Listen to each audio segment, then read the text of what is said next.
zakatable, unless you are following strictly the madhab of Imam Abu Hanifa alayhi rahmatullah. Now, if we are talking about silver, then the salary, the nisab is much less. For silver,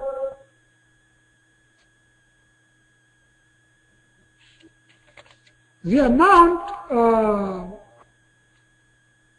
Brother Amir gave to me is 18.14, and I don't remember the amount that I used to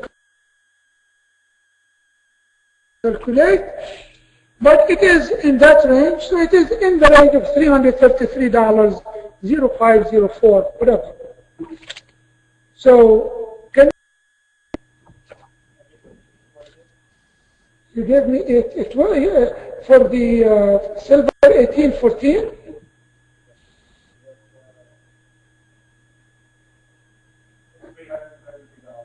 Okay. How about the gold? 1215.40.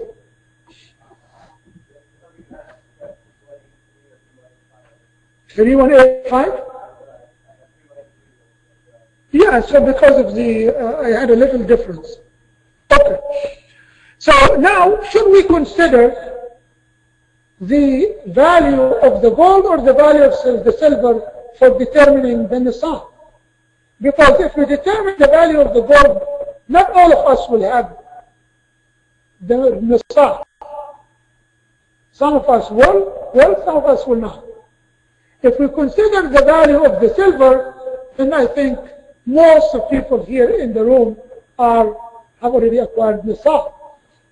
So Muslim scholars in the past, they said you consider the most beneficial to the poor. And for them at the time, it was more beneficial for the poor to consider the lesser nisab, which is the silver. Because if you consider silver, everybody will pay zakat. But nowadays, if you consider the silver, then those who pay zakat, majority will be are recipient of zakat. Because the $333 is not even the poverty level, right? So basically, I recommend going by the gold nisab. And in that case, the amount of nisab is 2.5%.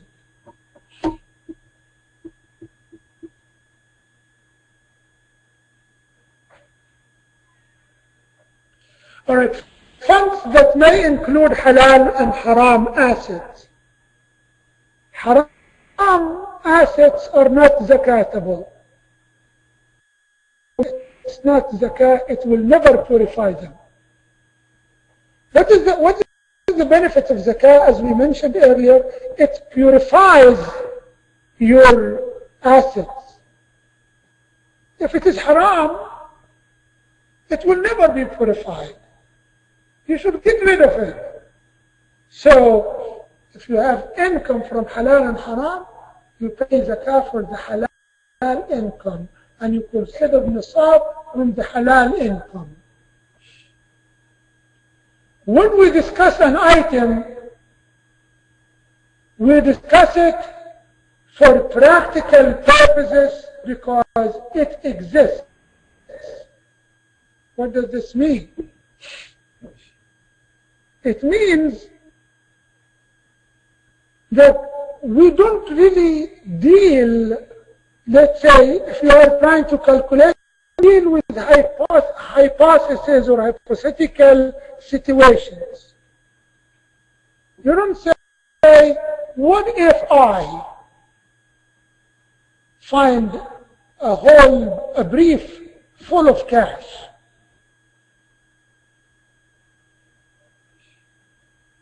What if I, trying to paint my home and do remodeling, find this jar full of, let's say, gold? If it is your responsibility to take the haram wealth out of your assets and pay zakah on the halal ones.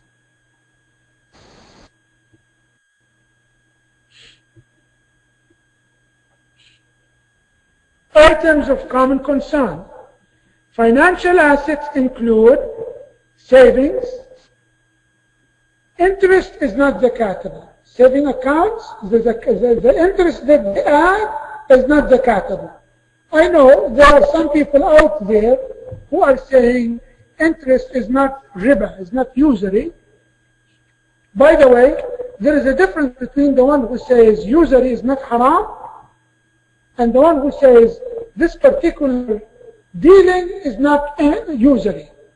So if someone says riba is haram and he is a Muslim and he's been informed, then that person is a kafir because he's rejecting the rule of Allah subhanahu wa ta'ala. But if someone says, I do not think interest in the bank is haram, we shouldn't rush and say you are kafir. Because this person may have a justification or an imagination, however weak, but it doesn't make the person kafir.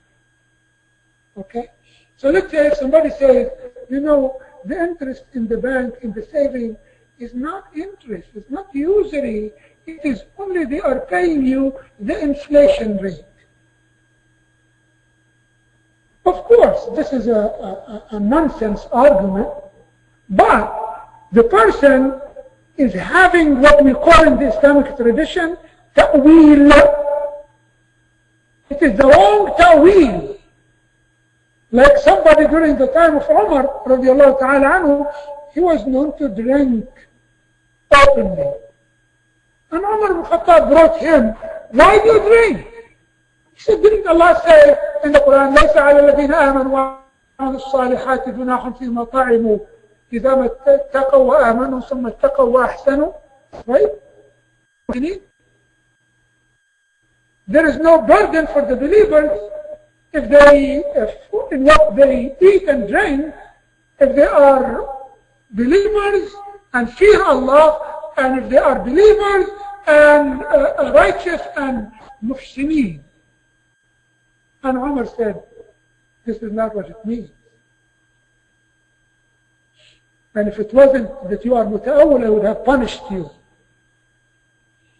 Also, Umar al-Khattab was brought a woman who was living like a husband, like a wife, to one of her male slaves. And Umar al-Khattab said, what are you doing? He said, oh, Amir al-Mu'mineen, aren't men allowed to live like husbands to their slave girls? And aren't women the same? He was about to make rajm. And the Sahaba said, no, she's muta'awwila. She made ta'weel. She misunderstood. Therefore, spare her the punishment. So he spared her this punishment and that punishment. He told her, from now on, you are forbidden to marry.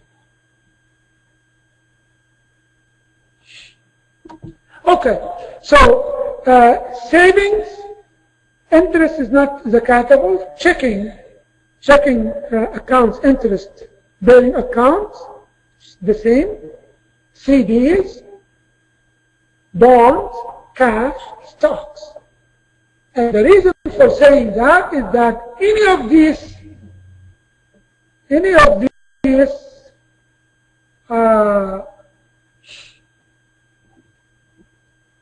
items, if any one of them contains haram additions, then you know how to take it out. Trading assets, if you have a facility for trade, then and the inventory both count for the zakah purposes. But the machines and the tools do not count. Let's say if you have a refrigerator in a store, if you have a transportation car, these, if you have a scale, if you have other machines, they do not count for the inventory of zakah. If you have stocks that are dealing and investing in trade, then both the value